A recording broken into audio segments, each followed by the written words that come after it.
Good morning, everybody. Thank you again, Consul Acereto and President Natalicio. Before starting the presentation, I just wanted to reiterate the thanks that President Natalicio mentioned to the Hunt Family Foundation, without whom this institute and its work would not be possible. But I'd also like to just emphasize the gratitude and thanks that I have, and I'm sure I speak for many of us here today, to Dr. Natalicio for her leadership at the University of Texas at El Paso, because the creation of this university and where we are today really has and will make a difference in the future of our region for many years to come. In particular, what you'll see in the work that we do at the Institute and in today's presentation is primarily the result of student efforts. So the work that the President has done over these last years has really brought our students to the point where they are more and more able not just to function professionally at the highest levels in the United States and Mexico, but also to do so with our region. And so not only does the Institute celebrate our region and its assets, but the students who work at the Institute are able to celebrate our region and its assets. Today's presentation will start with an overview of where we are in the continental United States and in North America. It will then discuss issues related to hydrocarbons as well as renewable energy and finally electricity. At the same time, the presentation will look at not only what's happening here with our energy markets locally, but what impact binational and international commerce will have on our energy markets and the role that New Mexico, West Texas, and Chihuahua will play. This is a image, I always start with this image of the land that we occupy. And the New Mexico and West Texas and Chihuahua are really at the heart of this continent. And that brings a lot of advantages, but it also brings a lot of challenges as well. So if you look here, you can see that white dot there is White Sands National Park. And we as a region are located just to the southeast of that. Now, what you can see then is not only are we between the Gulf of Mexico and the Pacific, but we also occupy a very mountainous region. And this will come to play a very important role when we start thinking about the transmission of hydrocarbons as well as electricity through our region and across our region, and the expense that comes when we have to go through canyons and around mountains, etc. The other difficulty that we face as a region is this disputed territory. And this image is from a map from 1853 after the US-Mexico War, but before the Gadsden Purchase. And it has the label of disputed territory because at that point the United States was very desirous to have a transcontinental rail line through what is now southern New Mexico and Arizona to the Pacific. So this also not only reiterates the strategic importance of our region, but how the different jurisdictions here are sort of all converging around this international and strategic trade route, which now is the Union Pacific Line and I-10. So this begins the discussion of our hydrocarbons and the role that hydrocarbons have played and will play here in the future of the region. If we see here, not only is New Mexico and Chihuahua and West Texas at the heart of the continent, but we also participate in two of the most prolific hydrocarbon basins in the whole of North America. That is the Permian Basin to the southeast, as well as the San Juan Basin to the northwest. The United States, just this month, has become the world's largest oil producer. It has surpassed Russia and Saudi Arabia because of the technology of oil extraction in the Permian Basin. The San Juan Basin to the northwest of us is also one of the North America's most prolific natural gas basins. So we are here then not only at the center of the continent, but with two of the most prolific hydrocarbon basins. And then we have to think about how we are going to use those hydrocarbons and how we're going to send those hydrocarbons out to the rest of the world. Now, this map that we produced shows both crude oil pipelines and refined oil pipelines. This map and several of the maps and data that you'll see in this presentation are available in our energy report that we published recently. Now, part of, I want to just make a couple comments about the creation of this map. Going back to that slide about disputed territory, that has a real practical effect on our research. It has a real practical effect on our markets.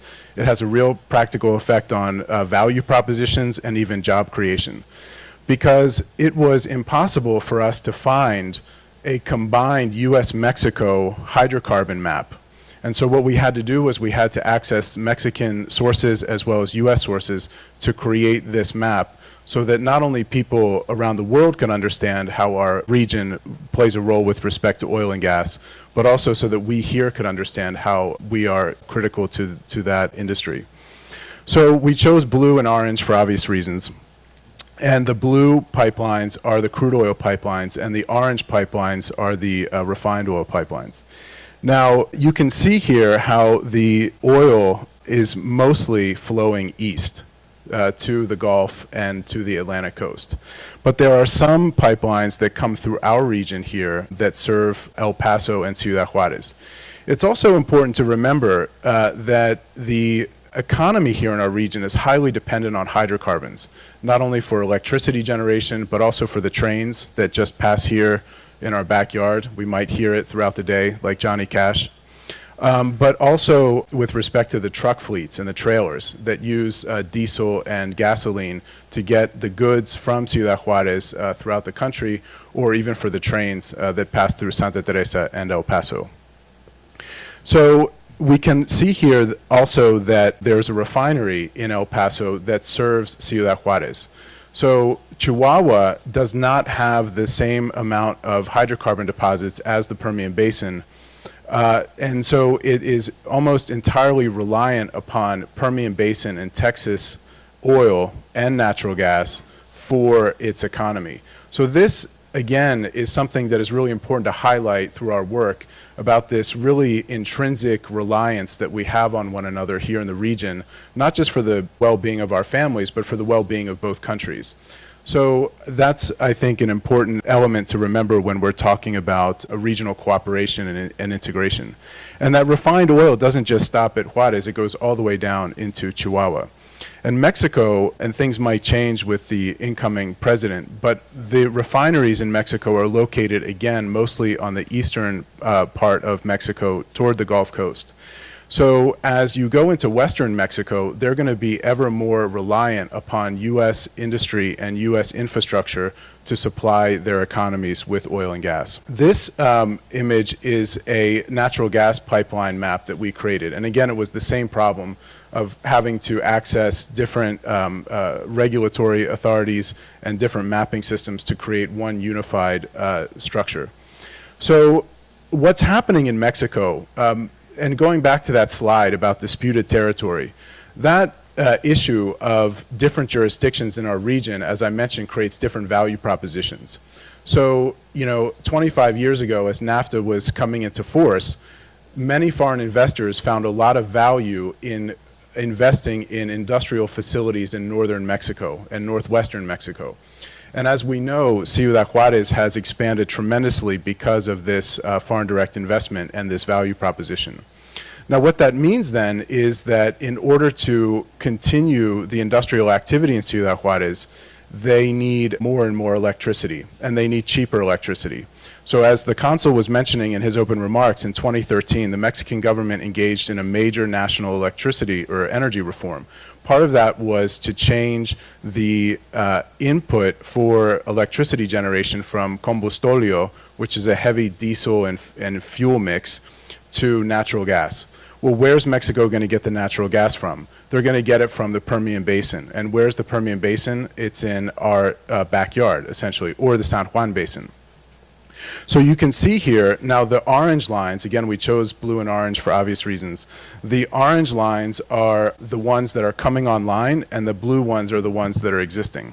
And if you see then, the orange lines, they are moving into the northwest Mexico in a way that the old lines do not penetrate Mexico. So this is an opportunity for the state of New Mexico, it's an opportunity for Texas, and it's an opportunity for Chihuahua to find out how we can work across jurisdictions and work across our private and public sector institutions to bring cheaper natural gas into Mexico. Because then the electricity is cheaper, and then we're a more competitive region, we can attract more jobs, et cetera. This is a map of New Mexico, and basically everything that's not colored is private land.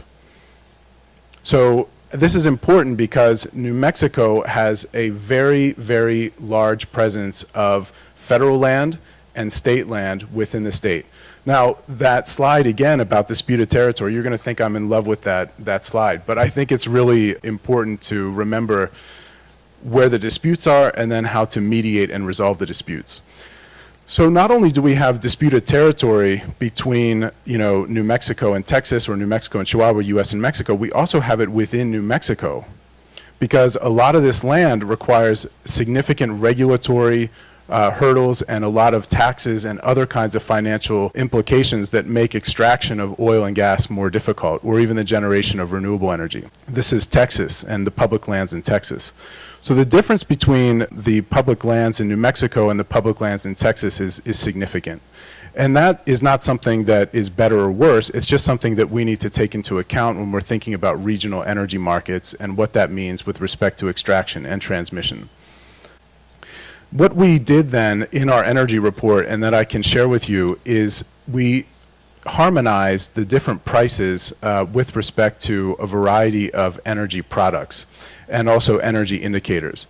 One of the first things we did is we looked at the varying prices of gasoline here in the Paso del Norte region. And you can see that Ciudad Juarez and El Paso County share, and even Doña Ana County share similar prices, while the interior of Mexico has different prices. Again, going back to that slide about disputed territory and the different jurisdictions and the different prices that creates in one small geographic region, Juarez and their gasoline cannot compete, or could not compete, with the prices in the United States. So they engaged in a harmonization of those prices so that the consumers in Juarez would not just fill up their tanks in El Paso and Doña Ana County, and the gasoline stations would suffer in northern Mexico. And the same is true with diesel. So the harmonization of diesel prices in Mexico is still not as harmonized as regular grade gasoline. And to show the region in one view these divergent prices with respect to diesel is very important, because we know how important the trucking industry is for Doña Ana County, is for New Mexico, and is for Ciudad Juarez.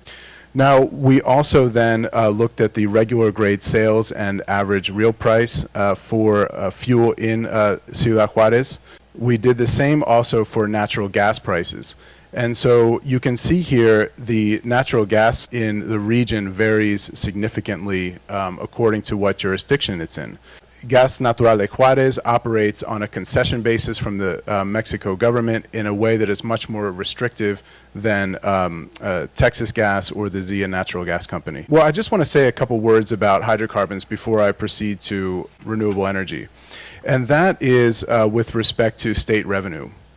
According to the Legislative Finance Committee in New Mexico, around $2 billion in direct revenue is generated for the general fund from oil and gas. This comes from severance and property taxes, as well as royalties and rental income. Now that constitutes, depending on the year, 15 to 25% of state revenue. 15 to 25% of state revenue. So New Mexico is highly, highly dependent on oil and gas production. Now, looking at Texas, they will collect this year $4.9 billion in oil production taxes and $1.8 billion in natural gas production taxes. Nevertheless, that this year, well, in 2017, is only 2.8% of the Texas budget. Now, that is down from 2014 of 5.5% of the Texas budget. Back in the 1980s, Texas was around 25 to 26% of their budget depended on oil and gas revenue. So even between New Mexico and Texas, we see a great difference with respect to the reliance of the state on oil and gas revenues. Now, Chihuahua is in a much different position because the oil and gas revenue that is generated there goes to the federal government, and then from the federal government, the states kind of have to compete for shares of federal expenditures. So it has a totally different system of taxation and of revenue generation for at the state level. Now, with respect to renewables, what we also did, just like with oil and gas, is we created regional maps of our renewable energy assets. That is to say, the intensity of solar, geothermal, or even wind potential.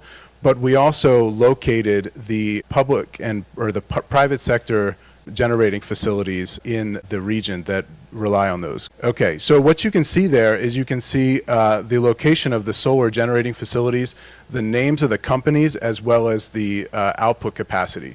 And the reason we did this is because, as I've said many times, the Hunt Institute is like a roadmap. It's basically if somebody wants to know who's in the region, what's going on, how can I work with this person, that's what we do. It's like that detective show from the 1950s, Dragnet, just the facts. That's all we do is we just put the facts out there. Now, where we can see then is that even though we have a great degree of solar radiation in the region, the solar generating capacity is small scale.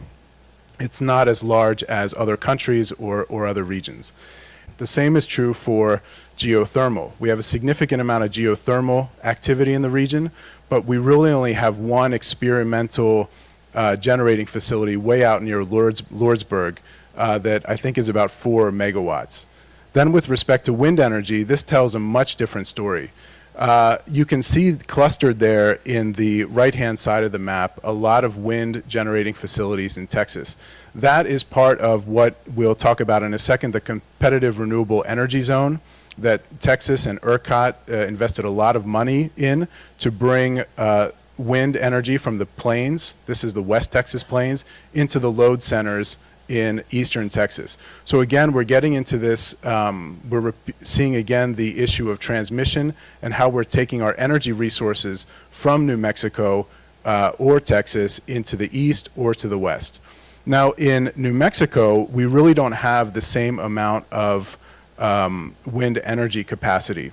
Texas has about 15% of its electricity in 2017 was generated from wind energy. 15% of all Texas electricity came from wind energy in 2017, which was an increase from 2016 when it was 13%. The US average is 6%. Texas is a world leader, not just a national leader in wind generation. And the reason that they've really been able to become a world leader and a national leader, again, is transmission. They've built the transmission lines from West Texas into the east. Now, if we remember one of the first slides we looked at had all the mountains, we can see how expensive it is to build transmission lines in New Mexico. So that's something that we'll have to deal with, but it's also an opportunity for our educational institutions and our universities to train engineers in how to build transmission lines, whether it's with oil and gas or with transmission lines through this kind of terrain to get it to the market. Just like we have to build a road to get our agricultural products to the market, we have to build transmission lines to get our energy products to the market. Now, New Mexico has around 6% of its electricity generated from wind, has 12 wind farms throughout the state. The largest is only around 204 megawatts near Clovis, New Mexico. And as I was giving a presentation on transportation networks to the state legislature on Monday in Santa Fe, Clovis also plays a significant role with overland and highway transport, not just electricity. Now Mexico has tremendous renewable energy potential, but has not to date really generated a lot of its electricity from renewable sources. The incoming president is talking about expanding renewable energy production significantly in Mexico. And this is also important because he wants to do so to cut or reduce natural gas imports into Mexico. So maybe Peña Nieto and the energy reform of 2013 was interested in shifting industrial consumption of electricity from combustóleo to natural gas. Now the incoming administration is looking at shifting from natural gas to renewable energy. And that could have a significant impact on the Texas economy. It could have a significant impact on our economy. But nevertheless, we still have the opportunity to transmit renewable energy generated electricity from our region to Mexico. The other thing I wanted to mention is that Mexico, in its energy reform, essentially created an open market for electricity generation for qualified users. So they have now auctions for long-term power contracts where renewable energy companies bid for projects to supply the national utility with electricity generated from wind or solar. This has resulted in some of the lowest wind and solar energy prices in the world. And the people who are doing that are foreign direct investors, primarily from Italy and Spain. So if we think about how can we attract those Italian and foreign direct investment dollars to Doñana County, to eastern New Mexico, or to West Texas, or to Chihuahua on a regional basis, we would have a significant opportunity not only to lower energy prices, but also to bring foreign direct investment to the region. So all that, okay, so this is just a map of the transmission lines going from West Texas to the load centers in the east. New Mexico is struggling. There's a company in New Mexico that is working to create a transmission line from eastern New Mexico to take that wind energy to load centers in Phoenix and on to Southern California. Now, the important thing to remember is that a lot of these jurisdictions, like California, have very high renewable portfolio standards. So every year they're asking for more and more, not asking, they're requiring more and more of their electricity to come from renewable energy sources. New Mexico and Chihuahua and West Texas are strategically positioned to get that renewable energy west to California or even east to Texas. So I just wanted to remark the difference between the transmission lines that have already been created in Texas versus what we're trying to build here in New Mexico. Now, this is a picture of the region from 1982, and you can see El Paso at that point was still green, a lot of green space, a lot of agricultural activity down there in the valley in Ciudad Juarez and eastern El Paso. And then this is what the aerial image was in 2016. So we see a tremendous amount of urbanization and industrial growth in our region. And in order to satisfy that industrial growth and even to continue that industrial growth, to continue employment, we need to continue supplying energy. Water and energy are probably the two most basic building blocks of any society. So as our region becomes more and more important to binational commerce, and as the industry continues to locate here, we need to find and think about how our electricity is working to supply our businesses, our families, and our manufacturing facilities with the energy they need. Okay, so you'll probably hopefully come away from this day with the word strategic, tattooed in your brain, because that's really what our region is. It's really important and at a critical juncture for the entire United States and for the U.S.-Mexico relationship. And so this is not only true with the oil and gas pipelines we saw earlier, or even the renewable energy assets that we saw earlier and the transmission lines, but also with respect to our electricity grids. So on the eastern part of that map is the Eastern Interconnect. On the west is the Western Interconnect. On the south is the Mexican National Grid System. And then that blue dot is ERCOT, which is Texas's really own independent system operator. Now, if you see there where we're located, again, we're at the juncture of those four grids. Now, that is, again, a tremendous opportunity for our region to play a critical role in national energy transmission and to get our products to market. Whether it's like a pecan or whether it's an electron, we are sitting at the crossroads to ship our goods from our businesses and our states to the load centers and to market. Now, I just wanted to say a few words about El Paso Electric and CFE, just to give us a sense of their disposition and their assets. El Paso Electric primarily, this is, again, all these maps we had to create, it was like a jigsaw puzzle. And they're all student created as well. So if you like them, we can replicate them for you and provide your business or your institution with these maps. This is a combined map of the service area of El Paso Electric and CFE. So roughly the same geographical area of service areas, geographical area, but differences we'll see in a minute with respect to the number of consumers and the price of that electricity that they provide. El Paso Electric primarily gets its electricity from a nuclear facility in Arizona, Palo Verde, and also from natural gas, and it has around 2,000 megawatts of installed capacity. It also gets around 13% of its electricity from renewable energy sources. Now, you might be wondering what happens outside that blue area, because maybe we know somebody in rural New Mexico that still has electricity. Well, New Mexico and Texas have what are called rural electricity cooperatives. So they take the electricity that's generated from these utilities and they send it out into the rural area. Now, CFE has around 1,183 megawatts of installed capacity and is bringing online a natural gas-fired plant in Samalayuca called Norte Tres, which has around another 1,000 watts of capacity, 1,000 megawatts of capacity. So what then we did in our energy report, and what I wanted to share with you today, was we started to look at all this data from the electricity utilities with a common frame of reference. So here we have the average residential customers in the region for Ciudad Juarez, as well as El Paso Electric service area in Texas and New Mexico. And as we can see, the residential customers in Ciudad Juarez is greater than what we have in El Paso Electric in their particular service areas, Texas and New Mexico. And then we did the same with non-residential customers. These are your businesses and your industrial users. And then we looked at regional consumption.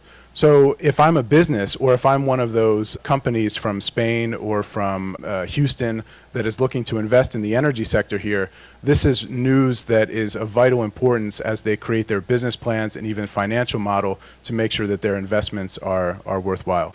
We did the same also with residential consumption, comparing it in the region. And we also looked at the average real price per kilowatt hour in the region, and then the non-residential real price. And you can see here that, as I was saying earlier, Mexico in general, and Ciudad Juarez in particular, has relatively high electricity prices for its manufacturing. So again, from a regional perspective, if we can all work together somehow to lower electricity prices in Juarez, then our region is more competitive. Those families and those people will have more disposable income at Cielo Vista, or they can spend more money on education. It's just a way of making our energy production and consumption more efficient. We also looked at the top users in Ciudad Juarez with respect to electricity consumption. And this is important because with the Mexican energy reform, companies now have the ability to generate and sell electricity directly to private users, particularly qualified users who use a lot of energy in the industrial sector. Okay, now, so that's an overview of our energy resources and dynamics in the region. And I want to talk a little bit about international trade because, you know, we still are not, I mean, if you take the combined population of New Mexico, which is around 2 million, Chihuahua State, which is around, I would say 4 million, and then El Paso, that's around 800,000, a million. That's still, and it's spread out over very large distances. It's not like Houston or Los Angeles where you have a large, dense population that can use energy. So that means that we really depend on sending our energy to distant markets, as I was saying earlier, not only with respect to electricity, as we just mentioned, but also with respect to oil and gas. Now, this is a map of the highway transportation networks that go across the United States.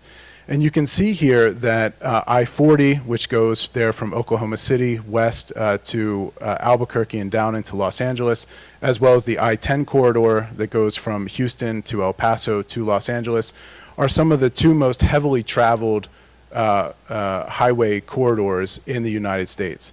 So that means our region, El Paso, New Mexico, and Chihuahua, are really at the crossroads of transcontinental commerce.